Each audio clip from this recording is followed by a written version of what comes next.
Hi guys. So it's Sunday when I'm filming this. I'm in an all one color suit as we do now these days. And I have been craving one of my favorite recipes from my cookbook. And I decided that I was gonna show you guys how to make it today because I want chocolate and these are amazing. So for those of you who are new here or who maybe forgot or were living under a rock, I have a cookbook. It came out last year. It's called Live Bees Vegan on a Budget.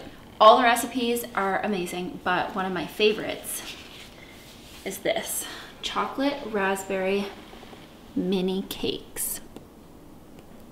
I love this recipe for many reasons. One, because they are kind of like brownies. It's like a super dense fudgy cake that you just eat right out of the ramekin dish. Secondly, because they're so easy. I feel like sometimes people get intimidated when they hear the word cake, but these are seriously so simple and the ingredients are all things that you likely have on hand, nothing weird. Three, I don't know, there's no third reason, they're just amazing. So we're gonna get into this.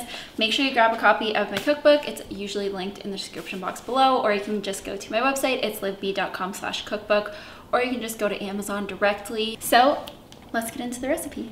So the recipe calls for a 1/4 cup of vegetable oil. Usually I just use canola or sunflower oil because it's already liquid and it's easy, but I don't have any and we're not going to the store. So I have coconut oil, but it's a little bit solid. So I'm just going to quickly melt it on the stove. You can do it if you have a microwave as well in the microwave. Okay, I just remembered the third reason why I love this recipe, and it's that it's a 1 bowl recipe if you don't count melting the oil. Let's pretend we don't have to do that. You want to preheat your oven to 350 Fahrenheit. We are going to whisk together the flour.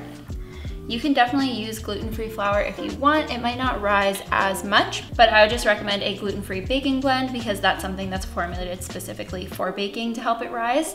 So then we're going to mix in the cocoa powder, sugar, and baking powder, and a little pinch of salt. And then you're just gonna whisk together all of those dry ingredients. And we're literally almost done. Like, that's how fast this recipe is. And then you just want to add in the non-dairy milk and your oil. And then just stir that all up.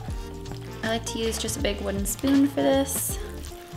And you don't want to over mix it. Some small lumps are okay, and you'll see kind of what it looks like here in a second. So you can see there's still a few little lumps here and there, but that's as much as I'm going to mix it.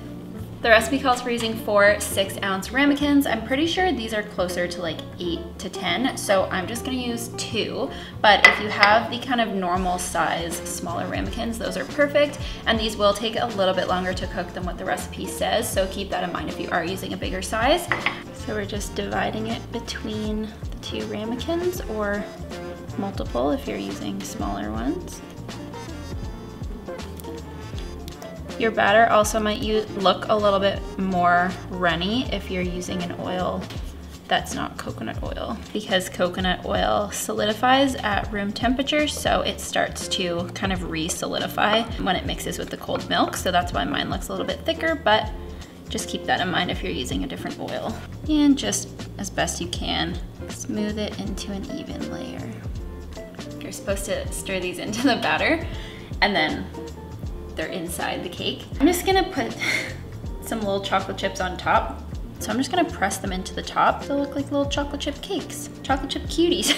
So the recipe says to bake them for 22 to 26 minutes. Again, it kind of depends on the size of your ramekins. So I'm gonna start it at 30 because I know that these will take quite a bit longer because they're about double the size.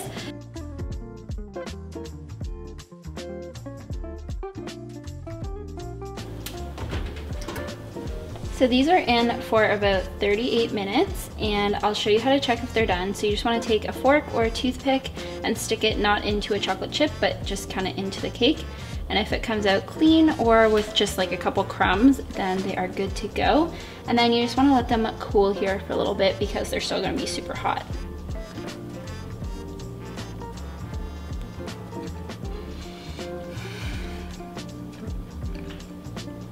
I just can't, like, they're so fudgy.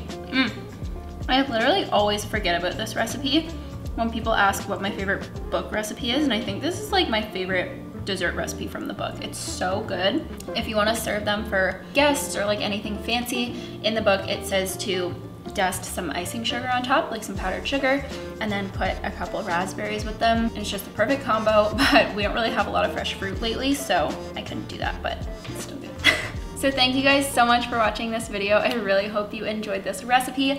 If you make these, definitely take a photo and tag me on Instagram. I'm at itslivb. That is everything for me today. Like I said, if you want to pick up my cookbook, it's on Amazon, Indigo, Barnes & Noble. And don't forget to subscribe and give this video a thumbs up if you liked it, and I'll see you guys in the next one.